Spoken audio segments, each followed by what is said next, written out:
bom dia! Estamos de volta! Para vocês foi uma semana, para nós também, uma semaninha, não foi? Uma semana, Tiago? nós gravámos na quarta-feira e lançámos na quinta. Exatamente, nós andamos a gravar aqui de seguidos.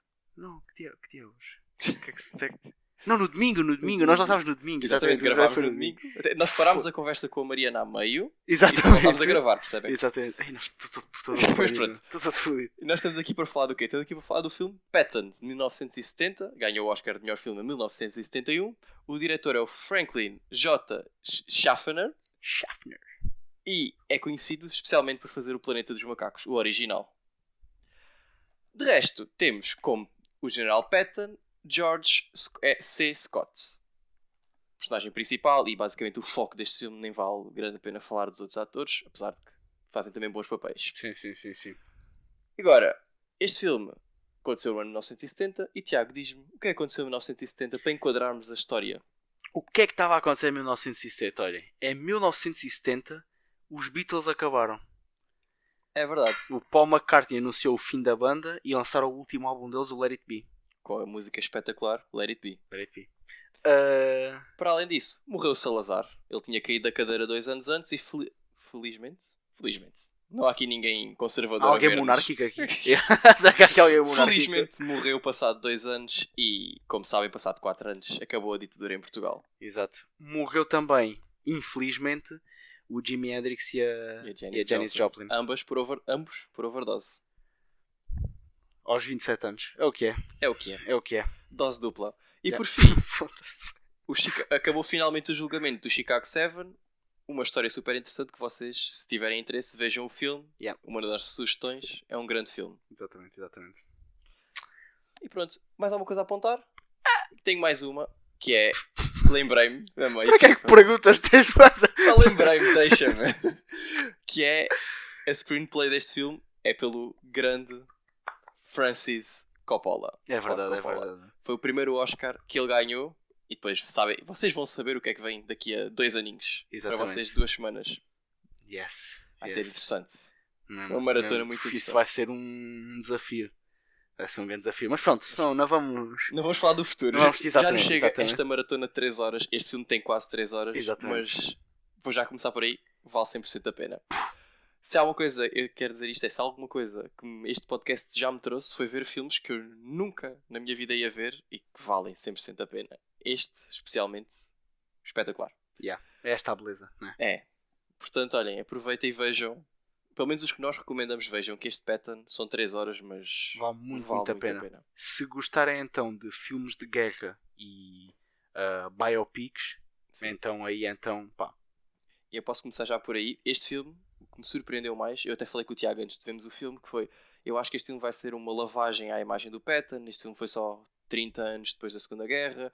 Antes de avançares, quem é que é o Patton? O Patton é um general, super general na Segunda Guerra Mundial, que comandou o terceiro exército, Third Army, que era um exército principalmente de tanques. Era o maior exército com tanques dos Estados Unidos. Ele era um general americano. E foi sempre uma personagem muito controversa. E como eu estava a dizer, eu achava que ele ia ter uma lavagem de imagem, porque o filme era recente tendo em conta a guerra. Ele tinha falecido alguns anos antes, mas não muito. E achei que ia ser quase um pat on the back, uma palmadinha nas costas ao Patton. Ok, tu foste um grande general, vamos falar dos teus feitos. E não. Felizmente o filme fala de todas as atrocidades que ele cometeu e demonstra o quão errado ele está. Apesar dele ser o narrador, e foi uma das coisas que eu mais gostei, ele é o narrador do filme. O filme é visto dos olhos dele e mesmo assim nós conseguimos ver que o Omar Bradley, que é outro general americano, era quem estava certo, era a voz da razão. Era quase como o contraste. O Patton era o evil, a maldade, e o Omar Bradley era o bem, o correto, se houver correto numa guerra, não é? Que é complicado haver correto. Claro, exato. Era mais moderado. Mais moderado e mais racional. Como vamos descobrir daqui a bocado, o Patton tomou algumas decisões um bocado mais desumanas. Vá lá. Sim. E, bem, apesar de este filme ser uma biopic e, portanto, falar de história que aconteceu, nós não vamos dar spoilers na mesma da história, porque eu sei que ninguém quer saber de história, né? Vocês estão para aqui só para ver filmes. Sim. Portanto, Tiago, fala-me um pouco do filme em geral e depois vamos falar, como já sabem, com spoilers a seguir. Pronto, então, como nós estávamos a dizer, é uma biopic do Patton e é um filme de guerra, essencialmente. O que é que eu gostei muito? o filme foca-se muito na personalidade dele e em quem o Patton era. E apesar de ser na Segunda Guerra Mundial, o filme podia perfeitamente ter divergido para... Tem aqui este general, estamos a contar esta história, mas também está aqui a acontecer isto e acabam por divergir para a Segunda Guerra Mundial. O que não acontece, eu achei mesmo incrível. A Segunda Guerra Mundial acaba por ser ali um acontecimento em segundo plano para a história que nos estão a contar. Pá, curti muito disso e acho que dá uma visão do Patton mesmo muito boa. Sim. E para mim é dos melhores filmes de guerra que já vi. Sim. Não vou dizer que para mim é dos melhores, porque eu sou... Para enquadrar, eu adoro histórias, especialmente história da Segunda Guerra Mundial. Eu já sabia tudo o que tinha acontecido. E acima de tudo adoro filmes de guerra também. E sou apaixonado por certos filmes de guerra. Este não foi o melhor, nem perto, mas não se aproxima dos melhores, mas é um filme espetacular, sim. Yeah. Pois, não é o meu género preferido, nunca vi assim tantos. Acho que vi, pronto, aqueles mais base, tipo Saving Private Ryan, Dunkirk, 1917, cenas assim, pronto. Sim, Saving Private Ryan. Sim, mas eu não vou estar a divagar. Sim, vai. Agora, vou dar já a minha cotação em chaparros. Eu acho que este filme são 9 chaparros em 10. Não dou meios, é 9, é aquele 9 certo. Não dou meios. Isso é alguma farpa para mim. É. Porque pá, eu gosto de dar meios. Não, Acho que não às é vezes farpa, é preciso não. dar a meio caminho. Sim, não é farpa. Há certos filmes que é um 8,5, há certos filmes que é um 9,5. Este filme é um 9. Está ali cravado no 9. Porquê é que não é melhor ainda? Por uma coisa muito específica. Eu acho que não representa os horrores da guerra como devia. Eu acho que apesar do filme demonstrar o quão o Patton estava errado e era uma pessoa com muitas falhas, falha também o filme a representar os horrores da guerra. Eu sei que não havia as condições técnicas para representar o sofrimento em geral, mas nem que fosse psicologicamente demonstrar os horrores da guerra. Por exemplo, há uma cena, que não vou estar a dar spoiler agora, mas que fala de uma pessoa que está em choque, o que se chama shell shock em inglês, que é o choque depois de um bombardeamento. Yeah. E apesar de se falar disso, parece quase que é uma coisa banal. Pois. E não se vai a fundo sobre os horrores da guerra. E para mim, eu não sou anti-guerra, acho que os melhores filmes de guerra são aqueles que falam do que está errado na guerra e não demonstram, tipo, as cenas que parecem a guerra parecendo um jogo, uma brincadeira. E eu acho que esse filme só falha aí. De resto, excepcional. Pois, eu acho que é principalmente talvez porque não havia ainda tanta tecnologia? Não é isso. Está a faltar completamente a palavra. Não havia ainda tanta sensibilidade, se calhar, para certos temas. Estás a ver? Mas não havia. Tens de ver um filme. Agora, pausa. Aqui a recomendar o Tiago e a vocês. Que saiu um filme agora que chama-se All Quiet on the Western Front. Sim, que é recente, sim. Mas esse filme é um... Estava nomeado para os Oscars agora da última semana. Sim, semana. é um filme espetacular, vejam. Mas esse filme é... Vou também faltar a minha palavra. Repetição... um remake. Um remake, desculpem. Um remake de um filme com o mesmo nome que saiu nos anos 20. Que é falar dos horrores da Primeira Guerra Mundial. Portanto, aí já havia sensibilidade. O tema é basicamente o mesmo e aí havia sensibilidade. Portanto, eu não sei se não é... Pode também ter a ver com quem faz o filme, né? Isso sim, sem dúvida. Pronto. Mas bem, ok, vamos focar no Patton. Vamos focar no Patton. Vá, Tiago, dá a tua cotação. Tu deste-lhe 9, né? Sim. Pronto, para mim é um 8 chaparros. Ok. Que para mim é uma pontuação, muito boa. É um 8. Uma pontuação sólida. Para mim um filme para entrar nos 9 já tem que estar tipo num nível já de grandiosidade muito alto. Para mim é um 8 porque, eu acho que para já vê-se muito bem. São quase 3 horas, mas eu acho que passam-se mesmo bem as 3 horas. O filme está sempre a andar, está sempre a dar estímulos novos e está sempre a aprender coisas novas. Ou seja, não é enfadonho. Sim, não. E é mesmo interessante, achei mesmo interessante. Eu não sou, lá está, o maior fã de filmes de guerra e de biopics assim também não é dos meus géneros preferidos, mas para mim é um 8 chaparros em 10, acho que se vê muito, muito bem. E bem, para terminar, só uma nota final, que é este filme tem uma grandiosidade que eu nunca esperei. É um filme muito grande em termos de produção. Tem centenas ou milhares de figurantes. Yeah. A utilização de tanques, utilizam tanques reais, utilizam aviões reais. Nota-se que para a época deve ter sido um filme gigantesco. Se calhar dos primeiros blockbusters. Dizem que o Jaws foi o primeiro blockbuster, mas este filme é mais antigo que o Jaws. Não é? Não estou a dizer nenhuma parvoíce. Olha, por acaso não tenho a certeza. É, o Jaws é dos anos 80, acho eu. É? Se coisas vamos cortar isto, mas pronto. Aqui não há cortes. Para a época, o filme é grandioso e é um blockbuster gigantesco, se calhar ao nível ou acima do nível dos filmes da Marvel agora, em termos de grandiosidade. Para a época, claro. Ficamos com este. Ficamos com este. Ficamos. Ficamos com este. Não quero adentrar mais por aqui. Então pronto. Mas sim. Pessoal, vejam o filme se não viram. Yeah. Se já viram, venham connosco para o resto, para a segunda parte. Exatamente. Até já. Vou só aproveitar para dar aqui um jetinho nos fones que estão-me a cair do calor dos tomates que está. Calor. Aqui no estúdio nós temos ar-condicionado a 21 graus. É verdade, temos. O ar-condicionado quanto muito está soprado para cima. Voltamos! Bem, já estamos de volta. Voltamos! Houve aqui um pequeno corte, de Sim. certeza. De certeza que isto vai ser cortado, claramente. Claramente vai ser gostado. Pá, espero que tenham gostado do filme. Yeah. E pronto. Começa lá tu, Tiago. Fala-me do início deste filme, de uma cena que tu queres tanto falar. Exato. Pronto, para mim o shot inicial do filme faz o lema perfeito para tudo o que se vai seguir e é a representação perfeita logo do personagem que vais conhecer durante as próximas 2 horas e tal. Que é um palco, uma bandeira americana gigante a ocupar o ecrã todo e só vês o gajo, o Patton, a subir umas escadinhas e a fazer um discurso para uma plateia que eu estou a assumir que era de pronto, malta que ia para a guerra ou... Mas tu nunca vês a plateia. Tu nunca Nem vês a sabes se plateia. existe plateia. Exatamente. Não, tu ouves depois tipo palmas e cenas assim Ouves? no final. Que eu tinha a ideia que não só via nada. Por Ouves acaso. tipo a poops é pejorativo. Ouves tipo... O chilrear. exatamente. Por acaso não lembrava desse pormenor. Ok. Yeah. Ouves isso e para mim é logo a representação perfeita que é um gajo para já que é mega patriota. Pá, o gajo devia amar os Estados Unidos. O gajo amava os Estados Unidos 100%. Talvez até demais, não é? Talvez nacionalista. Ultranacionalista. Exato. Mais tarde, no final do filme, vemos que ele não se opõe a ditaduras militares. Sim, não. Quando lhe perguntam, mas acha que os militares devem estar envolvidos no governo? Não, mas nota-se claramente que ele. Para ele, sim. os Estados Unidos eram O governados. gajo no final diz que não porque sempre que há guerras mandam-nos parar a meio. Exato. O gajo devia querer que quando fosse uma guerra tipo dizimar completamente os outros. Mas pronto, voltando aqui a essa cena da bandeira, o gajo está tipo a fazer um discurso de guerra, que eu vou-te deixar falar aí um bocadinho também, que acho que tens um facto interessante para puxar sobre esse discurso. Sim.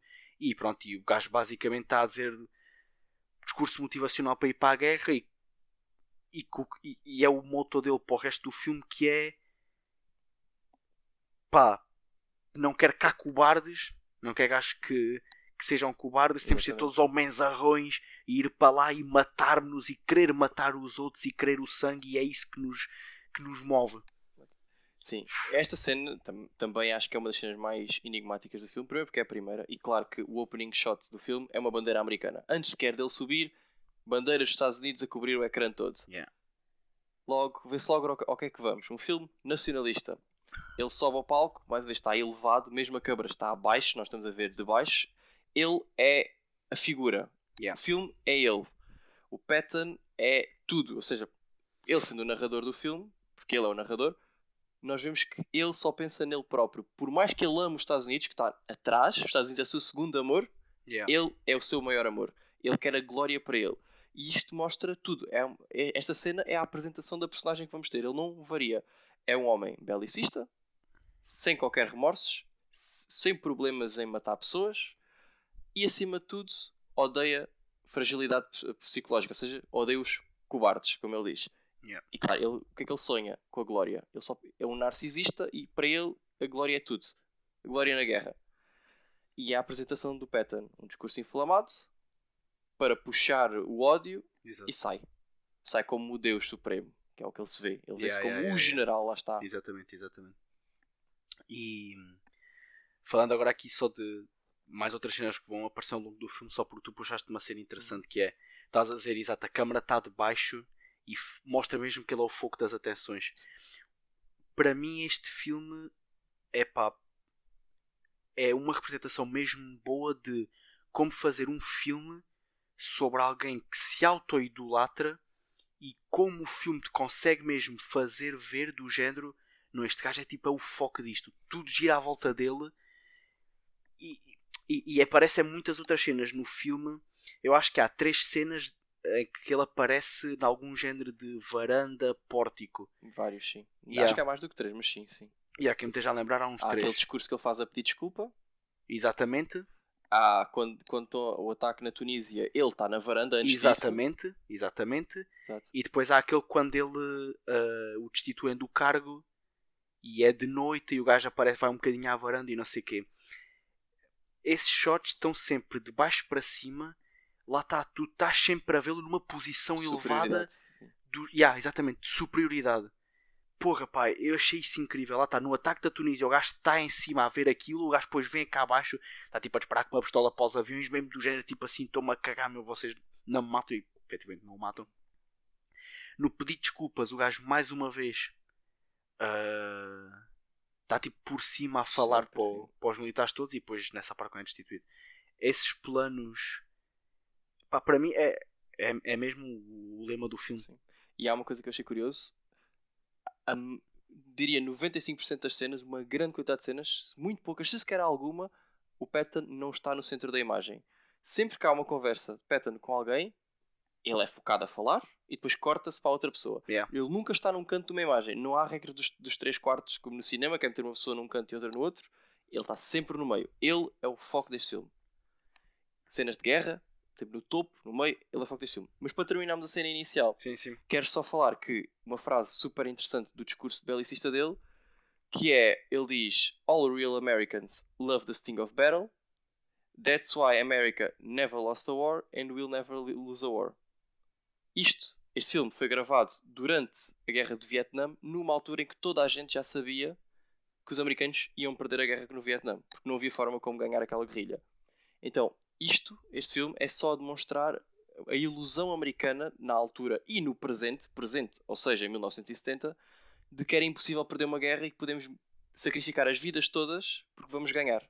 Vamos, os americanos, a visão deles.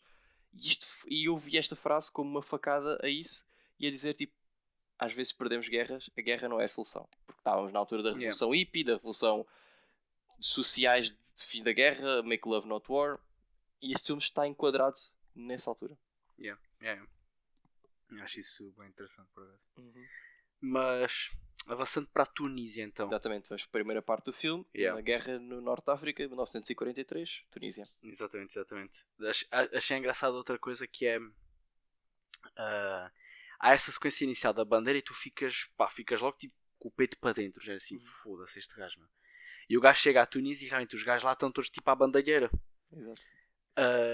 E o gajo chega lá mesmo tipo bué sério, bué rijo, e eu honestamente fiquei com a sensação no início do género, pá, este gajo até tipo, se calhar até era incompreendido, porque ele se calhar queria era ser sério, a malta aqui estava-se a cagar. Mas pronto, não, tu depois descobres que o gajo era só completamente um psicopata. E eu achei muito curioso, quando o Montgomery descobre que ia ser o Patton que vai para lá, ele diz God bless us. Mesmo, podes crer.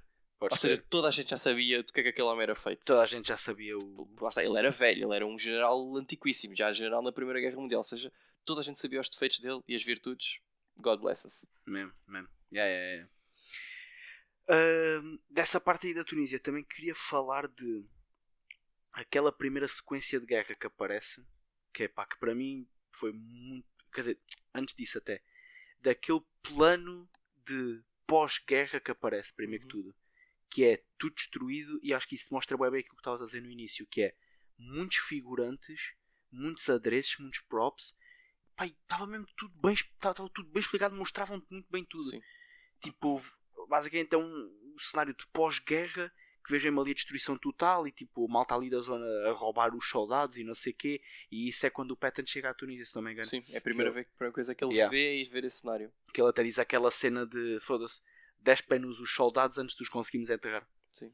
Portanto, que ele foi levado para aquela zona de guerra porque os Estados Unidos não tinham um general à altura e estavam a ser dizimados pelo Erwin Rommel, que era o general alemão. Do lado alemão. Já que estamos a falar sobre isso, adorei o enquadramento, apesar de curto, o enquadramento do lado alemão sobre o Patton. Yeah. Achei super curioso. Não é nada que se discuta muito, mas achei uma coisa curiosa. Achei interessante. É engraçado, é engraçado. Eu achei engraçado o facto de o lado estadunidense estar todo na merda. Estadunidense. És mesmo brasileiro, cara. Acho que o estadunidense diz-se pouco. Não, diz americano. Não, estadunidense diz-se. Foda-se, zuca do caralho. Americano. Sem problema nenhum com os nossos ouvintes brasileiros, mas isto é claramente brasileiro. Não sei, duvido. Questionável. O lado americano, pronto, para te fazer a vontade, está completamente na bandalheira, como eu estava a dizer, e o lado alemão até me fez lembrar quase Star Wars, que era como aparecia tipo as naves do Império e não sei o que, era muito cinzentos, muito pretos, e parece que era claramente era assim, não, os alemães era tudo muito escuro, eram mesmo os maus. Dá a mesma sensação que era, eu já achei mesmo os maus. Os ditadores. Exatamente, É, já achei mesmo os maus. Mas por outro lado tudo muito mais organizado e tudo bem tipo ali na linha. Uma coisa que eu gostei deste filme é que tipo, eles, especialmente com o Rommel, da visão do Patton, ele não é tipo, é o nazi mau, ele é quase como o Patton quase que admira o rival. Sim, tão sim, bom sim, que sim, ele sim. é. Yeah, Eu o gajo gostei muito admirava. disso. Porque lá está, o Patton adorava a guerra. Exatamente. O gajo adorava a cena Era da um guerra. jogo para ele. Isso, Yeah. E se calhar passando já para a cena, a grande cena de guerra, tu ainda queres falar da cena Não, dá-lhe. Pronto, mas a grande cena de guerra em que há uma batalha enorme, a primeira surpresa dos americanos que atacam uma coluna militar alemã e nós vemos aquilo quase como se fosse um jogo. Ele está com os seus binóculos de longe e está a ver a brincadeira, as pessoas a morrer, Sim. tudo aquilo, lá está, vai de encontro ao que eu disse na introdução, que é quase uma gamificação da guerra. Não se vê a tortura, não se vê a dor, não se vê o sofrimento. É um jogo, uma brincadeira, e neste caso, naquela brincadeira, o Patton e os americanos ganharam. Exatamente. Pronto, e mais uma vez, pá, é um cenário de guerra muito bem retratado, pá. Muito bem retratado. Para a época. E a magnitude. Uma magnitude grande e é mesmo muito, muito bem retratado. Mas... E se calhar para terminarmos no Norte de África, falar só da cena do cemitério, em que ele demonstra basicamente o que essa cena nos demonstra, para além de tudo, é que ele é um homem culto. Ele sabe de guerra como ninguém. E, como os alemães depois vão descobrir, ele segue os planos de antigamente. Pois é. Ele não inova militarmente. Ele é um homem do século XIX, eles até dizem século XVI, preso no século XX. O que tem os seus lados bons para a guerra, mas os seus lados muito maus, tudo o que seja respeito aos direitos humanos. Exatamente. Assim, basicamente. Avançando então, queria falar aqui de uma cena que é já na Sicília, que é o gajo está a discutir o ataque em Itália, acho que é com o Bradley, tipo no escritóriozinho dele. E achei bem interessante que nesse momento a câmara está sempre muito a focar nele. E parece que vai-se arrastando à medida que ele se vai arrastando também.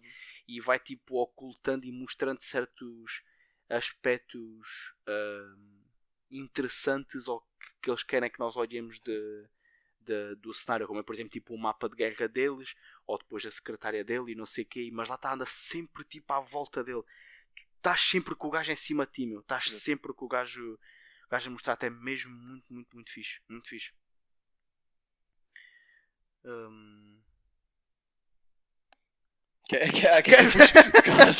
estava à espera que continuasse a falar. Era isto. Achou? Fiquei-me a sentir mal agora. Achou esse mesmo costas duras assim. Isso é uma merda mal. Eu estava aqui a ver uma nota que foi de uma das discussões, das muitas discussões do Bradley com o Patton, que foi aí que calhar o filme disse-nos: há dois caminhos e o do Bradley é o correto. Em que o Bradley diz, e eu vou parafrasear, mas basicamente ele diz: há uma diferença entre tu e eu faço este trabalho porque estudei para ele e trabalhei para ele, tu estás nisto porque adoras a guerra. Basicamente. E isso faz a diferença. E é aí que começamos a ver a queda do Patton. É a partir desta cena que é a queda do Patton. E acontece uma das cenas mais enigmáticas do filme, que é a da chapada. Exatamente, pronto. Basicamente o gajo vai a um hospital de campanha. Exato. E está lá tipo, eu diria até admirar os feridos. Porque o gajo, quem estava ferido e quem efetivamente se fodia todo na guerra, o gajo endeusificava aqueles homens.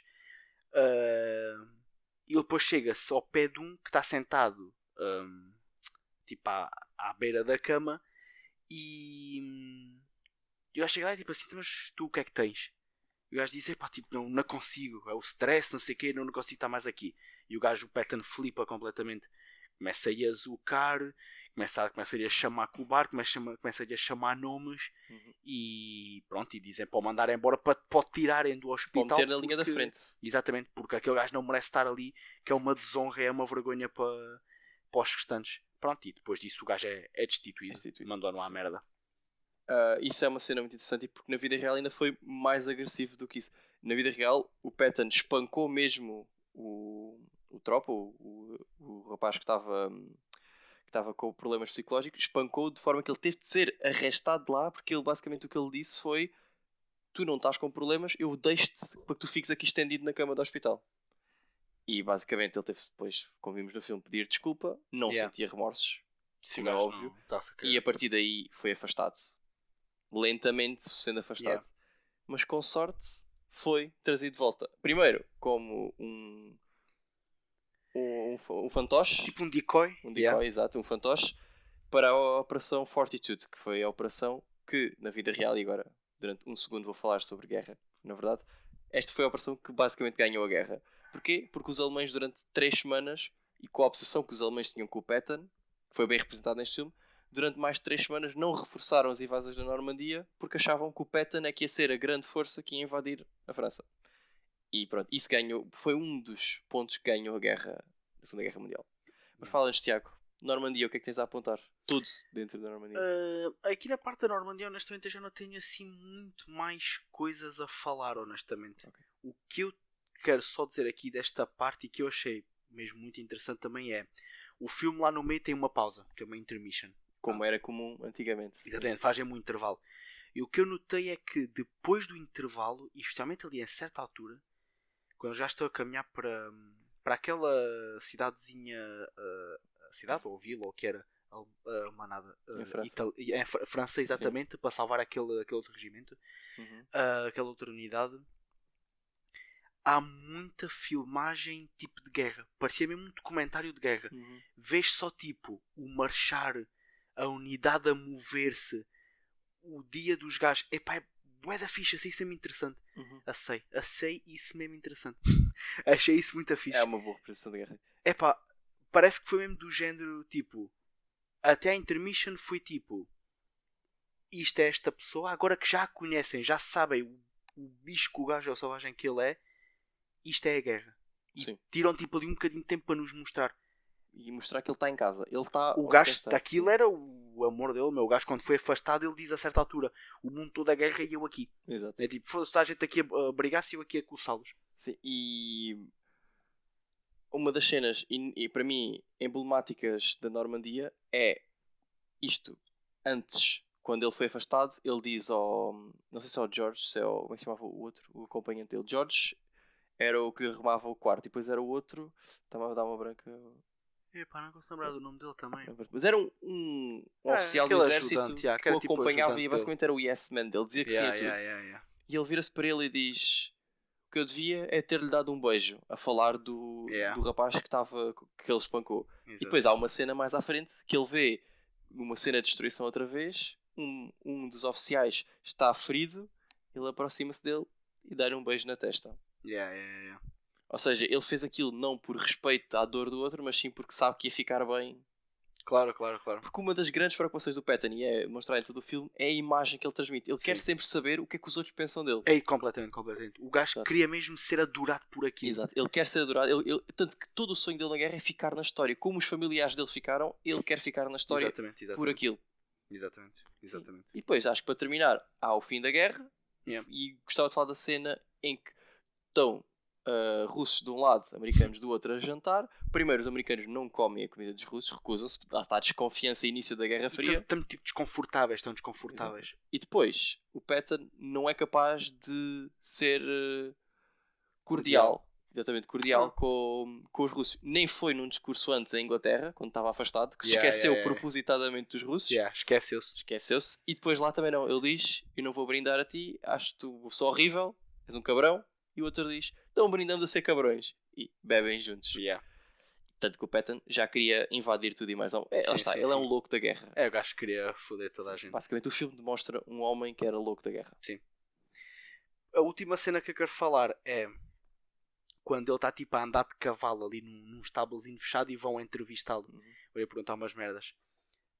O filme já está mesmo no fim e mais uma vez aproveitam tipo para o glorificar ali um bocadinho, que é o estábulo tem um feixe único de luz a entrar no teto e ele por 2 vezes, se não me engano, para mesmo debaixo daquele feixe e a câmara está a apontar para todo o estábulo e vês e consegues vê-lo a ele e lá está, ele está a falar, está a responder aos gajos que os está a entrevistar e está mesmo debaixo do feixe, mesmo como se fosse tipo uma presença divina ali. Exatamente. E nessa cena, mais uma vez, ele está superior aos Exatamente, jornalistas. Ele está exatamente. no cavalo para estar acima dos jornalistas. Exatamente. Porque ele é a divindade deste filme. Ele é o Exatamente. foco. Exatamente. Yeah. E para terminar, eu acho que gostava só de falar dos aspectos mais técnicos. Primeiro, efeitos especiais para a altura excepcionais. Acho que a única coisa que falha mais é a maquilhagem do Patton, porque se nota que o ator não era careca e nota-se ali qualquer coisinha em algumas cenas. Acho que a sonoplastia está mesmo muito boa durante as explosões, os tiros. Sim. Dou desconto no sangue, que nota-se que é um pouco falso, mas pronto, é um filme antigo. Pá, o sangue, mas ficamos presos no filme. Eu não me senti nunca afastado do filme por isso. Sim. E pronto, como disse, a magnitude de todo o filme e o som. O som, a música do filme eu gostei muito, achei muito, muito interessante. Para mim é isso, é esses planos, pá, esse trabalho de câmara que ajudam a compactuar com a imagem que ele tinha de si próprio. Sim. Pá, incrível. E tem toque de Coppola. O Francis. Tem mesmo toque de Francis Coppola. Mas é pá, olha, acho que é isso. Sim. Acho que é isso. Patton, muito boa surpresa, pá. Mesmo. Muito, muito boa surpresa. Já nos alongámos muito, é melhor também você já está a ficar com sono de certeza. É verdade. Portanto, é isso, maltinha. Vejam as nossas redes sociais. Vejam o nosso YouTube. Houve uma falha no Everything Everywhere All At Once, como eu já tinha falado. Vamos tentar melhorar, ver se os nossos computadores conseguem processar o vídeo. Vão conseguir. Portanto, vejam no YouTube quem não tem Spotify. Instagram, o nosso TikTok vai começar agora a bombar. Arrebentar, agora é que ele vai arrebentar. O Twitter está morto, mas nós também vamos renascê-lo. E pronto, sigam-nos onde quiserem e até para a semana. Tchau. Love you.